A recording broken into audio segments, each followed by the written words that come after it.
এত সুন্দর সুন্দর গায়ক গায়িকা ডিরেক্টর অমিত আমার পুরোনো দিনের বন্ধু এবং আমরা অনেক হিটস একসঙ্গে দিয়েছি, সেটা ওরই কৃতিত্ব। এবং এত সুন্দর একটা স্টার কাস্ট, মানে আমি সবাইকে নিয়েই বলছি, তো সে তবে কাজটা করে খুব ভালো লেগেছে। রাশেদ যেমন চুপচাপ একটু লাজুক, কিন্তু রাশেদ অত্যন্ত বুদ্ধিমান, খুব সুতীক্ষ্ণ অবজারভেশন, ব্যাপারটা ভীষণ ভীষণ ভালো, সেটা আমার খুবই ভালো লেগেছে। মনের সাথে আলাপ হয়েছে কিন্তু নারায়ণবাবুর সাথে আলাপ হয়নি, এই আজকে হবে আর কি, এরপরে আলাপ হবে। আর সৌরভ তো পুরনো বন্ধু, ক্যাকটাসের মডেল ছিল। আর সুরজিতের সাথে না আমরা কিন্তু একসাথেও কাজ করেছি, ইচ্ছেতে তোমার মিউজিক আমি গিয়েছিলাম, হ্যাঁ, তো সেইভাবে একসাথে ফিল্মের এটা তৃতীয় কাজ। পোস্টারটা ভীষণ ভালো হয়েছে, বিশেষ করে ধোঁয়া থেকে বেরিয়ে ঘোড়া হয়ে যাওয়াটা। কারণ রাশেদের সাথে কথা বলতে গিয়ে বুঝেছিলাম একটা সাদা ঘোড়া ওর মনের মধ্যে যেন ভাসছে, এবং আমার গানটার নামও কিন্তু সফেদ ঘোড়া।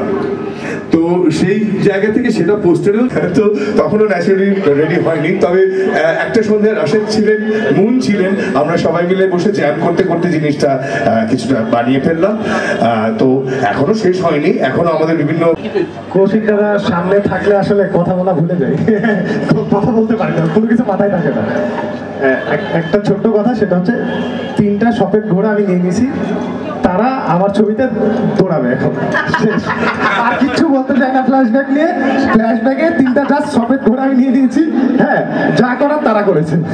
কুশলী যারা আছেন, সবার প্রথমে রাশেদের মতোই যে কৌশিকটার মতো ব্যক্তিত্ব যেখানে থাকেন সেখানে কিছু বলা সত্যিই খুব মানে বিরাট এর দরকার আর কি, মানে মনের জোরের দরকার।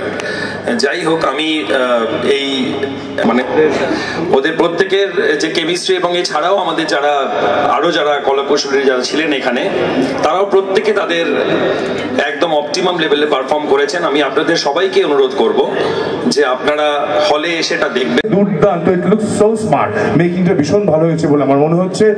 সবাই, আমি অত্যন্ত আগ্রহে ফিল্মটার জন্য ওয়েট করছি।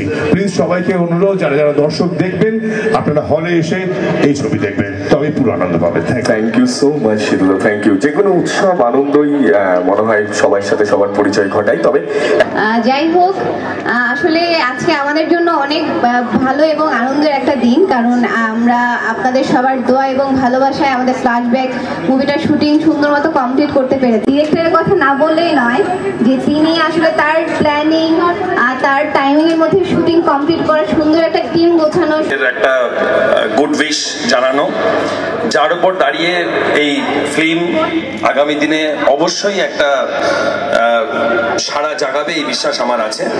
এই কথা বলে আমি সবাইকে ধন্যবাদ জানিয়ে বক্তব্য শেষ করলাম। Thank you. Thank you ma'am, please.